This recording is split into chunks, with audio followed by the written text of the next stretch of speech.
Like if you're like stressed out and you're having these baked goods in your house, but no one's gonna sit down and eat 10, 20 avocados, right?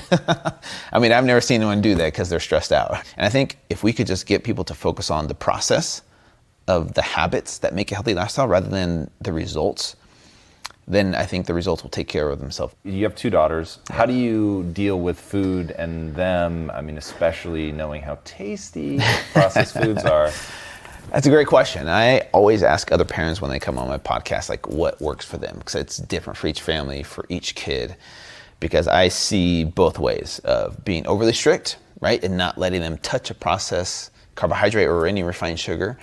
And then I know that the moment they're with grandma or they're at their friend's house on a play day or they're at school where other kids are eating candy and they can't, there's moments where I can't control what they're going to eat. But when they're with me, I try and control what they eat and teach them about why we eat certain foods. Like, why are we eating vegetables? It's not a punishment, right? I'm not making you do it.